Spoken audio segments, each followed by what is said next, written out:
नमस्कार दोस्तों, क्या राहुल गांधी पार्टी में अलग थलग पड़ जाएंगे? क्या कांग्रेस दो फाड़ हो जाएगी? क्या कांग्रेस के दो गुट अंदर रहकर एक दूसरे को पटकनी देने का प्रयास करेंगे? और क्या ये प्रयास शुरू हो चुके हैं और अब इसके बचाव का रास्ता फिलहाल कांग्रेस को नहीं सूझ रहा? ऐसे में पार्टी के नेता चुप्पी साधे बैठे हैं, लेकिन कुछ नेता एक दूसरे को नीचा दिखाने के लिए लगातार बयानबाजी कर रहे हैं। और यह स्थिति ऑपरेशन सिंदूर के बाद एक बार तो कांग्रेस की हमलावर हो चुकी थी और लग रहा था कि भाजपा सरकार की ओर से, एनडीए सरकार की ओर से जो कदम उठाए गए हैं, आम जनता में उन कदमों का विरोध है। कांग्रेस इसका फायदा लेती नजर आ रही थी। राहुल गांधी के बयानों को भी आम जनता बड़ी सहजता से ले रही थी, लेकिन अचानक कांग्रेस के नेताओं ने ही भाजपा सरकार की तारीफों के पुल बांधना शुरू कर दिया है। और भाजपा सरकार ने, प्रधानमंत्री नरेंद्र मोदी ने जो कदम उठाए ऑपरेशन सिंदूर के बाद या ऑपरेशन सिंदूर के दौरान, उनकी तारीफ लगातार कांग्रेस के नेता कर रहे हैं। ऐसे में कांग्रेस के जो प्रमुख नेता हैं वे अब मुंह पर चुप्पी साध कर बैठ गए हैं। राहुल गांधी तो कहीं नजर ही नहीं आ रहे। ऐसी स्थिति क्यों बनी और हमेशा की तरह राहुल गांधी या कांग्रेस फैसला क्यों नहीं ले पाती है कि आखिरकार उसे करना क्या है? जी हां, यह बहुत महत्वपूर्ण सवाल है कांग्रेस के लिए। आपको पता है, ऑपरेशन सिंदूर के बाद राहुल गांधी ने सवाल उठाए थे भाजपा सरकार पर, प्रधानमंत्री नरेंद्र मोदी पर। ऑपरेशन सिंदूर में सेना को लेकर तो सही बातें कही थी कांग्रेस ने, और इस बार उस मामले में नहीं उलझी कि वह बीजेपी के निशाने पर आए। और सेना के पराक्रम को लेकर कांग्रेस के नेताओं ने हमेशा अच्छे बयान दिए और एक फैसला सीडब्ल्यूसी में कांग्रेस ने लिया कि सेना के सम्मान में कांग्रेस पूरे देश में जय हिंद सभाएं करेगी। वे सभाएं चल रही है, लेकिन सबसे बड़ी बात है कि कांग्रेस सेना के सम्मान में जय हिंद सभाएं कर रही है, उधर प्रधानमंत्री नरेंद्र मोदी भी देश के अलग अलग हिस्सों में जाकर सेना के सम्मान में सभाएं कर रहे हैं, बोल रहे हैं। और ऑपरेशन सिंदूर का श्रेय लेने के लिए भाजपा पूरा प्रयास कर रही है। और सबसे बड़ा प्रयास जो भाजपा सरकार ने किया है, एनडीए सरकार ने किया, वह यह किया है कि अलग अलग देशों में प्रतिनिधिमंडल सांसदों के भेजे हैं, उसमें कांग्रेस के नेताओं को भी शामिल किया है।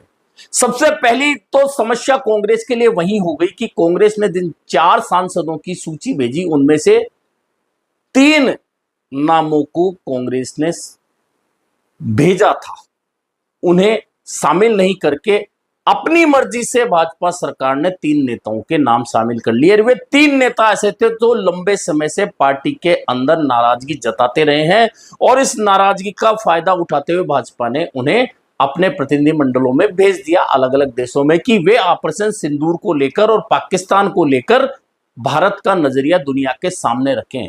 उनमें से पहला नंबर शशि थरूर का, दूसरा सलमान खुर्शीद का, तीसरा मनीष तिवारी का है। ये तीनों नेता पुराने 2 साल से, आप देख सकते हैं, इनके बयान देख लीजिए, पार्टी से अलग हटकर लगातार बयान दे रहे थे।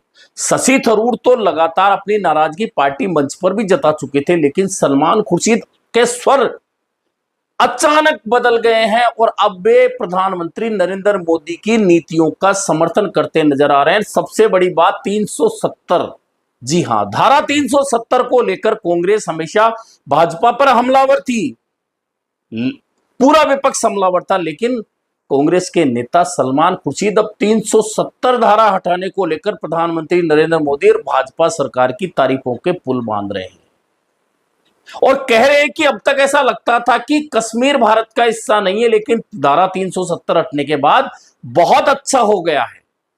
अब कांग्रेस इस पर जवाब दे तो क्या दे? यह तय है कि पिछले दिनों राहुल गांधी ने कई जगह इस तरह के बयान दिए कि पार्टी में युवाओं को मौका देंगे, और तमाम पार्टियां देती है, इसमें कोई बुराई भी नहीं है, लेकिन ना तो कांग्रेस नए और ऊर्जावान लोगों को ढूंढ पा रही है और ना पुरानों को संतुष्ट रख पा रही है। पिछले दिनों मुकुल वासनिक ने भी मीडिया के सामने एक ऐसा बयान दिया था, सीनियर और नए लोगों के बीच में अलगाव हो सकता है, इसका इशारा करते हुए, लेकिन किसी ने ध्यान नहीं दिया। अब वे पुराने नेता मौका मिलते ही कहीं ना कहीं कांग्रेस और राहुल गांधी के सवालों पर भाजपा की ओर से जवाब देते नजर आ रहे हैं। अब इन पर कांग्रेस क्या करेगी नहीं करेगी तो कांग्रेस को देखना है, लेकिन कांग्रेस की बीमारी तो वही है ना कि फैसले ले कौन? क्या फैसले राहुल गांधी ले?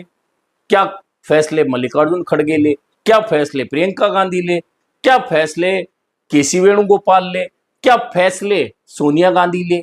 समस्या यहां बसी है। एक और तो कांग्रेस संगठन सृजन अभियान चलाती है, 2-4 दिन बड़ी तेजी से यह समाचार प्रकाशित होता है, उसके बाद में 2-4 प्रदेशों के प्रदेश अध्यक्ष बदल दिए जाते हैं, वहां बदल दिए जाते हैं जहां निकट भविष्य में चुनाव होने हैं।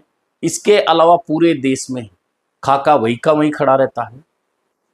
एआईसीसी में बदलाव की जरूरत है, वहां बदलाव ही नहीं होता। संगठन सृजन अभियान जमीन स्तर पर चलाने की बात हो रही है, मंडल तक चलाने की बात हो रही है, ब्लॉक तक चलाने की बात हो रही है, नहीं हो पाता। ऑपरेशन सिंदूर शुरू हो जाता है तो सारा ध्यान पूरे देश का उधर चला जाता है, कांग्रेस भी रुक जाती है। लेकिन ऑपरेशन सिंदूर के बाद में भाजपा जहां उसका श्रेय लेने के लिए कोई कोर कसर नहीं छोड़ रही, वहीं कांग्रेस ने एक काम अच्छा किया कि पूरे देश में जय हिंद सभाएं करेंगे, सभाएं शुरू हो गई। लेकिन आमूलचूल परिवर्तन जो भाजपा और कांग्रेस का नजर आया कि भाजपा की ओर से जितनी सभाएं प्रदेशों में हो रही है उन्हें पार्टी की ओर से प्रधानमंत्री नरेंद्र मोदी लीड कर रहे हैं। और जिस सीडब्ल्यूसी में राहुल गांधी बैठकर फैसला ले रहे थे कि जय हिंद सभाएं करेंगे, उन जय हिंद सभाओं से राहुल गांधी, प्रियंका गांधी सहित तमाम नेता गायब हैं और सिर्फ प्रदेश नेताओं के भरोसे, प्रभारियों के भरोसे उन जय हिंद सभाओं को छोड़ दिया गया। राजस्थान में जय हिंद सभा हुई, राहुल गांधी, प्रियंका गांधी, मल्लिकार्जुन खड़गे नहीं आए। मध्य प्रदेश में जय हिंद सभा हुई, राहुल गांधी, प्रियंका गांधी नहीं है। दिल्ली में भी, राजधानी दिल्ली में भी जो जय हिंद सभा हुई उसमें भी राहुल गांधी, प्रियंका गांधी नहीं थे। तो फिर ये जय हिंद सभाएं करने का तात्पर्य, औचित्य कांग्रेस का क्या है? सिर्फ यह है कि हम प्रोफाइल में यह बता सकें कि हमने सेना के सम्मान में जय हिंद सभाएं की। अब इससे पार्टी को क्या फायदा होगा ये तो पता ही नहीं है।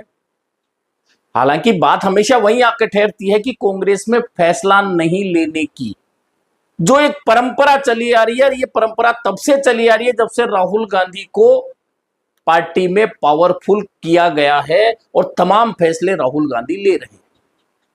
और फैसले लेने हैं तो आप लीजिए ना, हरियाणा में फैसला लीजिए। हरियाणा में चुनाव हार चुके, अभी तक नेता प्रतिपक्ष नहीं बना पाए हैं। याद है आपको हरियाणा में चुनाव कब हुआ था? नहीं याद हो, भूल गए। इतनी बड़ी चुनावी हार के बावजूद नेता प्रतिपक्ष का फैसला नहीं ले पा रहे हैं, फिर कहते हैं संगठन सृजन अभियान चलाएंगे। हरियाणा तो दिल्ली की नाक के नीचे है, लगातार वहां संगठन की क्या स्थिति है सबको पता है। 15 साल से प्रदेश कार्यकारिणी नहीं बनी, जिला अध्यक्ष नहीं बने, ब्लॉक अध्यक्ष नहीं बने, मंडल अध्यक्ष नहीं बने। 15 साल में जहां संगठन सृजन दिल्ली के पड़ोसी जिले में नहीं, राज्य में नहीं हो पाया, वह पार्टी पूरे देश में संगठन सृजन की बात कर रही है।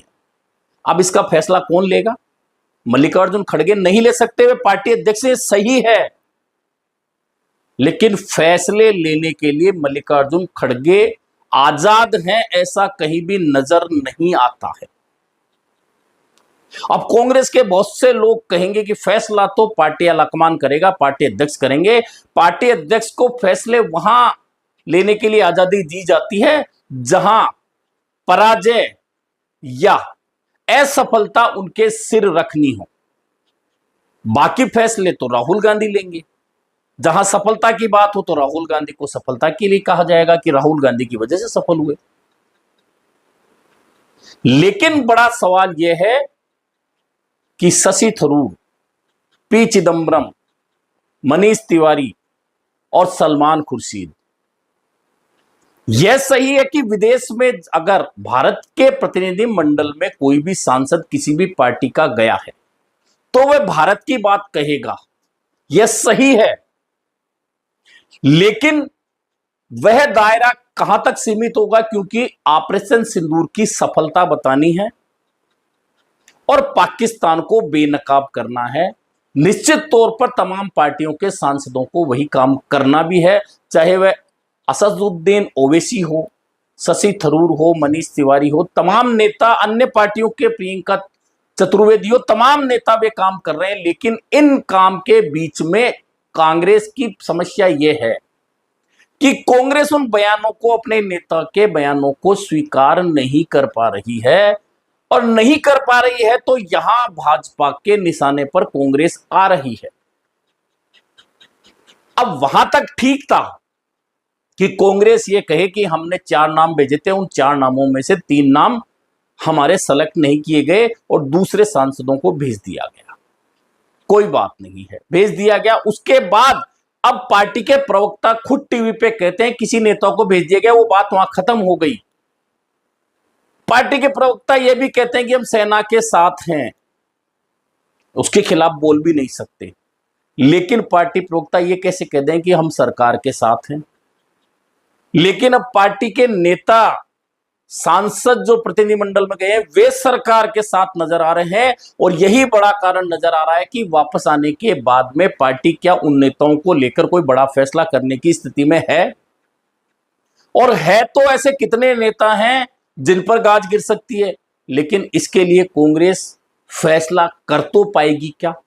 क्योंकि अभी तक तमाम जो नेता हैं उन्होंने पार्टी, कांग्रेस अगर छोड़ी तो अपनी मर्जी से छोड़ी, कांग्रेस किसी को निकालने की हिम्मत तब तक नहीं दिखा पाई जब तक कि वह दूसरी पार्टी में नहीं चला गया, और बाद में फिर कितने ही बयान उस नेता के खिलाफ कांग्रेस के नेता देते रहे हों। अब समस्या यहां यही है कि पुराने नेता जाएं तो उनकी जगह स्थान कौन भरे, क्योंकि जितने लोग राहुल गांधी के इर्द गिर्द नजर आते हैं वे जमीनी स्तर पर बहुत बड़े नेता नहीं हैं, चुनाव जीतकर आने की स्थिति वाले नेता नहीं हैं। अधिकांश नेता वे राहुल गांधी के आसपास हैं, आप अच्छी तरह नजर डाल के देख लीजिए। और वे ही नेता हैं जो पार्टी के फैसले लेने में कहीं ना कहीं राहुल गांधी की मदद करते हैं, और उन फैसलों की वजह से कांग्रेस के अंदर कई धड़े इस तरह के बन चुके हैं जो हर चुनाव से पहले कांग्रेस के खिलाफ ऐसे कोई बयान दे देते हैं जिसका नुकसान पार्टी को उन चुनावों में उठाना पड़ता है। अब देखना यह है कि जिस तरह से शशि थरूर, मनीष तिवारी और अब सलमान खुर्शीद खुलकर न सिर्फ भाजपा की तारीफ के कसीदे पढ़ रहे हैं, बल्कि भाजपा सरकार की ओर से सिर्फ ऑपरेशन सिंदूर को लेकर उठाए गए कदमों की तारीफ नहीं कर रहे, बल्कि अब तो सलमान खुर्शीद धारा 370 हटाने की तारीफ कर बहुत स्पष्ट संकेत दे दिए हैं कि वे कांग्रेस के स्टैंड के साथ इस मामले में नहीं है, जो कई सालों से कांग्रेस स्टैंड लिए हुए है। अब यह कांग्रेस इस चीज से कैसे निपटेगी यह देखना महत्वपूर्ण होगा, और अगर कांग्रेस ऐसा अब भी नहीं कर पाती कोई फैसला किसी नेता को लेकर, तो फिर तय मानिए कि जो कहा जा रहा है कि कांग्रेस 2 धड़ों में बटेगी नहीं, बल्कि राहुल गांधी खुद अपने फैसलों को लेकर ऐसे फंस जाएंगे पार्टी में कि उन्हें पीछे खुद हटना पड़ेगा, और बाकी नेता जो मनमर्जी से फैसले लेते रहे हैं उन्हीं फैसलों पर राहुल गांधी को भी आगे चलना पड़ेगा। अभी के लिए इतना ही, फिर मिलेंगे नए मुद्दे पर चर्चा के साथ।